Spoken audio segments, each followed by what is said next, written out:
பயங்கரமான தீங்கில் இருக்கிறோம். பக்கத்தில் உள்ள நாட்டில் குண்டு போட்டு வெடிக்குது. நம்ம என்னமா கிணறு தந்துட்டு இருக்கோம், வீடு கட்டணும், நம்ம நல்ல சாதாரணம். ஆனால் ஒரு குண்டு போட்டால் தெரியாது. கிணத்துல யாருக்கும் தெரியாமல் ராக்கெட்லாம் இருக்குது, ராக்கெட்டில் பதிக்க வச்சுட்டான் குண்டு. கண்ணுக்கு தெரியாமல் நிறைய இடத்துல குண்டு நிறைய ஒன்று போட்டால் போகணும். ஏதாவது ஒரு அறிவில்லாத ஒரு விஞ்ஞானி ஏதாவது அறிவில்லாமல் முட்டாளமாக ஒரு பட்டனை அடித்தால் போகணும், வெடித்து செதறிடும். இந்த பூமி சுகபோகமாக வாழ்றதுக்கு இல்லை. இந்த பூமியில் இன்பமாக தெய்வத்தை மறந்து நம்ம இஷ்டத்துக்கு ஓடுறதுக்கு வாழ்றதுக்கு இந்த பூமி படைக்கப்படலை. இந்த பூமி எதுக்கு வச்சுக்கிறார்? அக்கினிக்கு இரையாக வச்சுக்கிறார். இந்த பூமி வெந்து உருகும். நைட்டு செவத்தில் அன்னைக்கு படித்தோம். இந்த பூமி வெந்து உருக போது இந்த அழிச்சு போகிற பூமியில் தான் ஆசை வச்சுருக்கான் மனுஷன். பூமியை நோண்டி ஆயிரக்கணக்கான தூரம் போல் பண்ணி டீசல், பெட்ரோல், மண்ணெண்ணெய், தாறு என்னென்ன எடுக்கணுமோ எல்லாம் எடுத்து பைக் ஓட்டுறான், கார் ஓட்டுறான். கர்பன் ஆயில், அந்த கர்பன் ஆயில் என்ன சொல்லு, அந்த அது அதை மிக்ஸ் பண்ணி தான் கரண்ட் தயார் பண்ணுறான். கேஸும் கர்பன் ஆயிலும் அது கருப்பாக குழம்புன்னு இருக்கும். அது 3 பக்கம் வீட்டுக்கு வரும். திருக்கடையில் நான் வீட்டுக்கு பார்த்தேன்.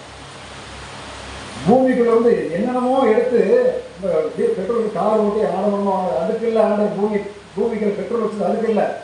இந்த பூமி வெந்து உருக போகுது, சாம்பலாக போகுது, அழிச்சு எல்லாம் கருகி போயிடும்.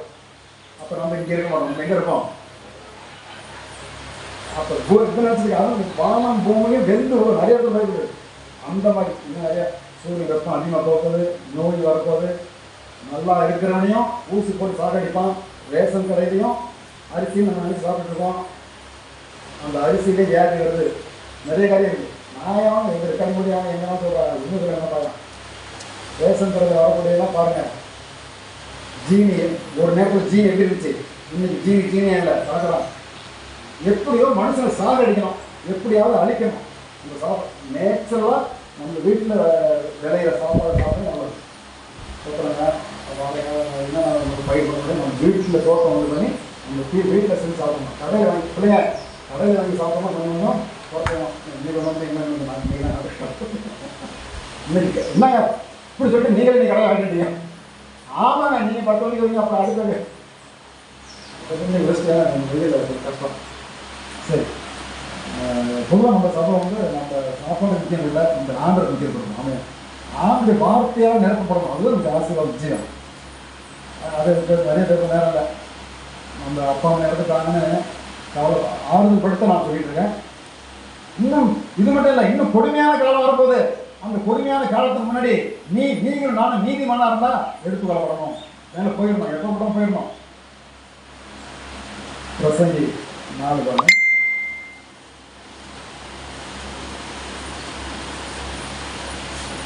இது குறிப்பிட்ட ஞாபகம் பாருங்க. பிரசங்கி 4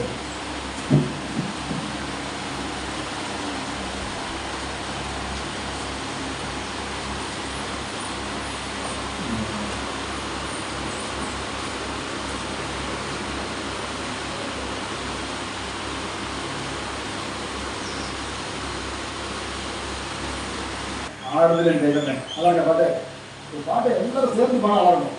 அவங்க பாட்டு நான் சும்மா கேட்டேன். பாட்டு கேட்கக்கூடாது, கை கட்டி கேட்கக்கூடாது. பாட்டு கை தட்டி பாடுவோம் இல்லையா? பாட்டு கேட்க ரொம்ப நல்லது. நான் பாடணும். சட்டம் நான் கேட்டேன். சட்டம் படிங்க. எனக்கு கேட்குறேன்.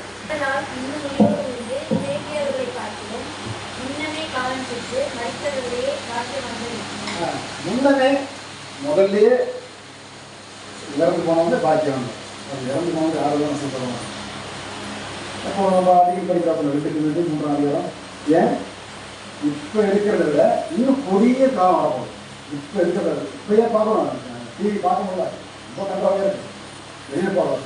ஒரு எதுக்க பைக்கில் விஜய் மோடி சாப்பிட்றான், எதுக்கு ஆள் வராங்கல்ல, கொஞ்சம் பொறுமையாக போவோம். நம்ம வீட்டுக்குள்ளே கூட வரான், நம்ம விட்டு போட்டிடுமா, பார்த்து நிதானமாக வர மாட்டோம். ஏதோ ஆடு மாடு தான் நினச்சி வண்டி ஓட்டுறான். காரை விட்டு மோதிரம் பஸ் பண்ணிடுறான். அநேக சாகடிக்கிறான். ஒரு பெரிய லாரி நீங்கள் அதை மோதிரம் பார்த்துக்கலாம். நான் புத்தகம் பார்த்தேன். நானும் அது பைபிள் சாஞ்சிக்கே வந்துட்டோம். நான் சாய்ச்சிட்டேன். நான் சாய்ச்சி சாயட்டா அந்த லாரி என் மேலே ஏறிருக்கோம், வண்டியை நசுக்கிருக்கோம். அவன் ராங்காக வரான். இந்த மோடி நாய் பெரிய பெரிய பெரிய பெரிய லாரிலாம் ரோட்டு வேலை இருக்குல்ல, அந்த பிரதேசத்தை சொல்லிக்காம போடுறது. தமிழ்நாட்டுக்காரன் நம்ம ஓட்டு போட மாட்டான், எப்படி தாமரைக்கு ஓட்டு போட மாட்டான் தமிழ்நாட்டுக்காரன். இந்த சும்மா நீங்கள் ஆட்கள் சொன்னேன், சும்மா நீங்கள் அதனோட பயன்படுத்த தமிழ்நாடு இந்த பெரிய லாரியை அநேக மோதி சாகடிக்கலாம்.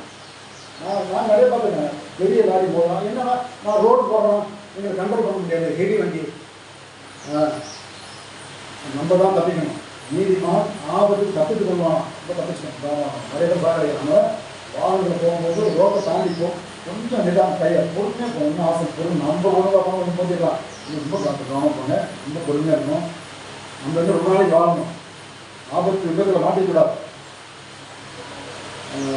3 அதிகாரம். மேலும் கடைசி நாட்களில் கொடிய காலங்கள். இது அறிவியல் படி இன்னும் மோசமான நாட்கள் வரப்போம். பிள்ளைங்க ஸ்கூலுக்கு போய் திரும்பி வருவாங்களா, காலேஜ் போய் திரும்பி வருவாங்களா, வந்தாதான் நிச்சயம். புருஷமாக நமக்கு வீட்டிலேருந்து ஒரு ஆள் வெளியில் போயிட்டு வந்தாதான் நிச்சயம். எந்த நேரத்தில் எதுவும் நடக்கலாம். இப்போ ஒரு பொருளை கிளப்பி விட்டாங்க பாண்டிச்சேரியில், சின்ன பையனை கலத்தி திருப்பி எடுக்கிறாங்க. என்னென்ன பண்ண முடியுமோ எல்லாம் அட்டகாசம் பண்ணுறான். அந்த இந்திக்காரன் நாய் அவன் நாட்டில் அவன் ஊரில் இருக்க வேண்டியது. இங்கே வந்து இருக்கிறது தமிழ்நாட்டுக்காரன் நமக்கு வேலை இல்லை. போஸ்ட் ஆஃபீஸில் அவன் உட்காந்துருக்கான், பேங்க்கில் அவன் உட்காந்துருக்கான், எங்கே பார்த்தாலும் இந்திக்காரன் பரதேசில் உட்காந்துருக்கான். நம்ம தமிழ்நாட்டுக்காரன் வேலை செய்யாமல் மாடு வச்சுருக்கான். தமிழ்நாட்டுக்காரன் வேலையே கிடையாது. எப்போ அந்த மோடி வந்து உட்காந்தானோ எல்லாம் இந்திக்காரனுக்கான வேலை, இந்திக்கார பேருக்கான வேலை. அந்த ரயிலை கேட்டு சொல்லுறாங்க பரதேசி, அவன் இந்திக்காரன். ஏன்னா நாங்கள் அவசியம் இல்லாமல் போடுறதுமா, தமிழ்நாட்டுக்காரனுக்கு வேலையே தர மாட்டான். பேங்க்கு போனால் அவன் உட்காந்துருக்கான், எங்கே போனால் இந்திக்காரன். இன்னும் நிறைய சொல்லலாம். இந்த பஞ்சு மிட்டாய் விற்க வரான், என்னென்னமோ விற்க வரான். இந்திக்காரன்ட்ட வாங்காத, நம்ம தமிழ் நம்ம நாட்டுக்காரன்ட்ட வாங்க. நம்ம ஆள் எவ்வளோ தேவைப்படுறாங்க. தமிழ்நாட்டுக்காரன்ட்ட வாங்க, அவன் சாப்பிட்டு போடுறான், அவன் வாழட்டும். இந்திக்காரன்ட்ட வாங்கி அவன் கொள்ளடிச்சு போகிறான். அவன் 10 ரூபா பஞ்சு மிட்டாய் இருக்கான்னு நம்ம நினச்சிட்டு இருக்கோம். அவன் வீட்டில் ரூபாய் வரான், இந்த பொம்பளை இருக்காங்களா, நகை போட்டுருக்காங்களா, யாரோ நிறைய நகை போட்டுருக்கா, கொள்ளடிக்க வரான், ஃபாலோ பண்ணுறான். பாப்கார்ன் விற்க வரான், அது என்னமோ விற்க, அதெல்லாம் என்னமோ விஷத்தை பரப்புறான். அதெல்லாம் சுத்தபத்தம் செய்யலை. இந்த தயவு நான் அடிக்கடி சொல்கிறதா அவங்களுக்கு முடிவு சலிச்சுக்கிறோம். இந்த ரோட்டில் வித்துட்டு வரப்போ தயவு செய்து வாங்கவே வாங்காதீங்க. மறைமுகமாக நம்ம பிள்ளைகளை வியாதியை பரப்புறான். ரோட்டில் வரது வாங்கவே வாங்காதீங்க. யார் கேட்குறா? வாங்கக்கூடாது. போன மாதம் நான் உயிர் விட்டு கத்துறேன், வாங்காத இந்திக்கார பையன் எதையும் வாங்காத அப்படின்னு சொல்லிட்டு பாப்பாவே ஐஸ் வாங்கிக்கிறீங்களா? இன்னொரு ஊருக்கு உபதேசம் உனக்கு எனக்கு கல்யாணம் நிறைய இருக்குது. நான் எது போடலாம் சொல்கிறேன், இந்திக்கார பையன் எதுவும் வாங்காத. அவன் என்ன பண்ணி தெரியுமா உனக்கு? மாவு பசங்க கூட அதை ஒரு இன்ட்ரோ பண்ணிக்கிறான், வச்சுட்டுப்பா. என்னன்னா அப்போ என்ன தெரியும்? அதெல்லாம் இந்திக்காரன்ட்ட எதுவும் வாங்கி தெரியாத, அப்புறம் சீக்கிரம் தங்கி அடிக்க மாதிரி ஆகிடும். நான் முந்தி சொல்லிட்டேன். இந்த இன்டர்வியூ நீங்கள் ரொம்ப சோழரை ஒரு சின்ன காமெடி அந்த 8 வருஷம் எங்கள் மாப்பிள்ளை என்ன பண்ணுங்க. கடைசி நாட்டில் கொடிய காலம். நானும் தம்பியும் ஒரு கவுண்டை வாங்கிக்கிறோம். என்ன நாங்கள் போடுறதுனா எல்லா கடையும் பண்ணிட்டுருக்காங்க. இத்தனை நாள் நீங்கள்லாம் எல்லாம் சுலபமாக இருக்கீங்க. இன்றைக்கி என்னோட கட்சி நம்ம ஜனங்களாம் வந்து தாழ்மாக்காக கொஞ்சம் கவுண்டை கொடுத்தா எல்லாம் ஏழை கடை முன்னே உண்டு. ஆனால் நாங்கள் போராடி கவிதா கடையை திறந்து கவிதா வீட்டுக்குள்ளேயே நாங்கள் போய் ஒரு கவுண்டை வாங்கி வந்துட்டோம், வெற்றியாக வந்துக்கிட்டோம். ஆனால் காசு இல்லாமல் போயிட்டோம். நம்ம செல்லில் போட்டுட்டோம். கவிதாவுக்கு அல்ல இல்லையா? கவிதா நம்ம அவன் கதை அந்த கவிதா மாதிரி ஒருத்தான் அவர் மட்டும்தான் இன்னைக்கு எத்தனை பேர் பார்த்து நல்லா வச்சு நல்லா டெவலப் ஆச்சு. நீங்கள் ரொம்ப போராடிங்க ஒரு சிரிப்புனாங்க. இந்த வேலை நான் அன்னைக்கு சொல்லிட்டேன். கேட்கறவங்களுக்கு இப்போ நீங்கள் புதுசாக கேட்டீங்கன்னா இப்போ தான் முதல் கடைன்னு சொன்னாங்க. எங்கள் தாத்தா சொல்லி நான் கேட்டேன். அப்போல்லாம் பாருங்கள், இந்த மாதிரி பொருளை கிடையாது. டிவி இல்லை, செல்லு இல்லை, தேவையில்லாத வேலை. நல்லா கூட்டம் வீட்டு வாசலில் கூட்டம் மட்டும் உட்காந்து பேசுவாங்க. தாத்தா பாட்டி கதை கேட்பாங்க. எல்லாரும் வீட்டில் உட்காந்து அறிவுரை பேசுவாங்க. ஜனங்கள் சொந்தமாக வந்து எல்லாம் சந்தோஷமாக எல்லாம் பேசுவாங்க. எல்லாம் உட்காந்து இப்போ ஒன்றும் பேசுறது கிடையாது. ஒன்று செல் எடுத்து ஒரு ரூபாய் போயிடுது, இன்னொன்று டிவி பார்த்து இன்னொரு ரூபாய், எல்லாம் ஸ்டாப், எல்லாம் ஒன்று இருக்குது. இன்னும் மாற்றி பார்க்குறேன். நானும் செல் எடுத்து போகிறேன். நான் நல்லா எடுத்து பார்க்குறேன். எங்கே நல்லா கவனிச்சு போங்க. எங்கே ஒரு ரோட்டில் நடந்துப்பான், அவன் குந்திக்கிட்டே போகிறான் செல்லை பார்த்துக்கிட்டு. அப்புறம் அவனுக்கு கொண்ட போய் அதுவும் அவனுக்கு பூனா தான் பிறக்கும். ஏன்டா எப்பா கொஞ்சிட்டே போனால் நான் கொஞ்சம் கொண்டே போகிறேன். கண் பார்வை போயிடும். பிரைட்னஸ் குறைச்சி பாருங்க, கண் பார்வை போயிடும். கண்ணாடி போயிடும். ரொம்ப நேரம் யூஸ் பண்ணா ரொம்ப மோசமாக போயிடுவோம். அதனால் என்ன சொல்லுவாங்க, இப்போ சொந்த மதமாக போய் பேசி பழகிறது இல்லை. போகிற போக்கில் அப்படியே கல்யாணம் அப்படியே காசை போய் சாப்பிட்டு அப்போ ஒரு கல்யாணம் எடுக்க சொல்கிறான். இதுதான் அவன் அத்தை, பாப்பா இதுதான் அவன் பெரிய மாமா. என்னைக்காவது கல்யாணத்துக்கு கூட்டம் சேர்றான். அப்போ தான் சொந்தமான என்னாலும் தெரியுது. நீ இடையில வீட்டுக்கு வந்தால் தான் தெரியும்.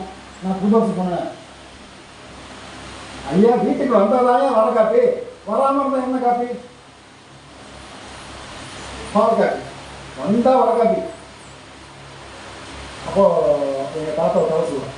அந்த நாட்களில் ஒரு பிராமி வேறு பாப்பாக்கள்லாம் அதிகமாக இருந்தாலும் நம்மளலாம் இன்றைக்கி வாழ விட மாட்டான்.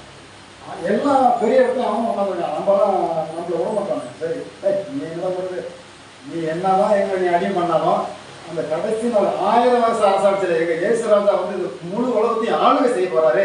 அப்போ இந்த உலகத்தில் பெரிய ஆளாக இருக்கிற பாரு, அவனை தான் நான் கூப்பிட்டு எனக்கு கார் ஓட்டு டிரைவரை பண்ண போகிறேன். மோடி இந்த கார் ஓட்டு மெதுவாக போகணும், ஸ்பீடில் போகணும். மோடி இன்னும் நீ தாடி வச்சுட்டு ஊரா வர ஊர் ஊராக போகிறோம். நரேந்திர மோடி மக்கள் வரி பணத்தை கொள்ளடிச்சு போகிறான். ஒரு நாளைக்கு எத்தனை செலவு தெரியும் அவனுக்கு? நாடு நாடாக போகிறவன் நரேந்திர மோடி, ஊர் ஊராக போகிறவன் நாடோடி, நாடு நாடாக போகிறவன் நரேந்திர மோடி. இதை ரெக்கார்டிங் போட்டு எப்படியே நம்ம சொல்லுங்க. ரொம்ப ஆசை, இந்த பாஸ்டர் வெளியே வச்சுக்க வேண்டாம், தண்ணி விட்டுருயா. ஆசீர்வாத சிரிப்பா, புது வருஷத்துலேயே ஆசீர்வாத சிரிப்பு தான். இந்த சிரிப்புக்கு பண்ணி என்ன காரணம்? ஒருத்தன் சொல்லிருக்கான், என்கிட்ட பேசிட்டு இருந்தான். அண்ணா ஒரு கவிதை சொல்கிறான்னா, ஏன்டா கவிதை? காலாவதி ஆவணத்தில் கவிதையா? ஊர் ஊராக போகிறவன் நாடோடி, நாடு நாடாக போகிறவன் நரேந்திர மோடி. ஏன் அப்பூண்ட காக்கடா போகிறாங்க போய் போ. நான் சொல்கிறேன், நீ எங்கே வேணாலும் விளையாடு. கிறிஸ்தவன் வந்து மூட்டை பூச்சி நசுக்குனா நாங்கள் இன்னும் ஒரு மூட்டை பூச்சி நசுக்கிங்கன்னா நாங்கள் 1000 மூட்டை பூச்சி வந்துடுவோம். நெல்லிக்காய் மூட்டை நாங்கள் வந்து நெல்லிக்காய் கிறிஸ்தவன் வந்து அப்படி ஒரு கதை இருக்கேன். புளி மூட்டை நான் இருக்கேன், புளி மூட்டை நெல்லிக்காய் மூட்டை. பாப்பா நான் இருக்கேன், செங்கல் சொல்லியிருந்தேன். ஒரு 2 மூட்டை இருக்குது. புளி மூட்டை என்ன இன்னொன்று நெல்லிக்காய் மூட்டை. கலைஞர் சொன்னது மற்ற ஜாதிக்காரங்களாம் புளி மூட்டை அவங்க ஒரே போட்டால் ஒரே இடத்துல கிடக்கும். மூட்டை கொட்டினா புளி அங்கேயே தான் கிடக்கும். இந்த கிறிஸ்தவம் இருக்கிறாங்க அவன் நெல்லிக்காய் அது மூட்டை கொட்டு நெல்லிக்காய் அந்த அது இருக்காது ஓடியும். நெல்லிக்காய் ஒரு இடத்துல இருக்காது. அது போல் நம்ம இருக்கும் அங்கே எப்போ ஜபம் முடியும் அதெல்லாம் அங்கேயே பிடிச்சிருக்கு. ஆனால் இருந்து பொறுமையாக பார்க்கணும். ஒரு பொறுமையாக 6 அமரை இருக்குது. பால் கிடக்கணும், அங்கே போகணும் இங்கே போகணும். எப்படி என் வாயில் இப்போ பால் கிடக்கணும் வந்துச்சு? ஐயாயிரத்தை மாடு இருக்க போய் தான் வந்துச்சு. இல்லைன்ற வந்துட்டார். பரபரப்பாக இருக்கும், ரொம்ப பரபரப்பாக இருக்கும். நல்லது தான். அவன் என்ன சொல்ல அது நம்ம பிறகு நல்லது. அதை விட நம்ம முழு விருது நினைக்கணும். முழு உள்ளத்தோடு ஆரா